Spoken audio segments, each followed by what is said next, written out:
Hi, I'm Philip Thomas, and basically I'm a painter. Well, like most people, I've been going at it since I was a kid, as far back as I can remember. It's a part of you. It's not something that you necessarily learn. It's something that you feel innately. So I'm interested in cultures that are not necessarily homogeneous. And the Caribbean is pretty much a cacophony of different islands, different cultures, different people. Well, I'm interested in violence. It's a very strange phenomenon. And of course, I know, being from Jamaica, the first thing you hear is that it's a violent country. But it's not so different than in every other country where there is violence.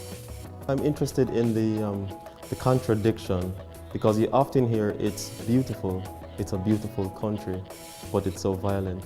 We're all exposed to violence. One of the things I am interested in is civility and how that's a way of editing violence. For instance, if you look at the bullfighting paintings I always do, it's obviously very violent, but it's so orchestrated, almost like a ballet. So there's this beauty and violence, and it's something that is irreconcilable. How I put the images together, they do have a certain kind of visual appeal in terms of the color stimuli and the kind of decorative aspect of it.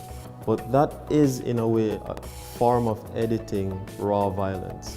If you look at the way the matador is dressed, for instance, I mean, there's so much color, there's so much decoration. And that's, in a way, to give the viewer a kind of ease into engaging the image. So you want a way to lure people into the image, and then it unfolds itself, like a very slow car crash. I try in many ways to present the audience to themselves.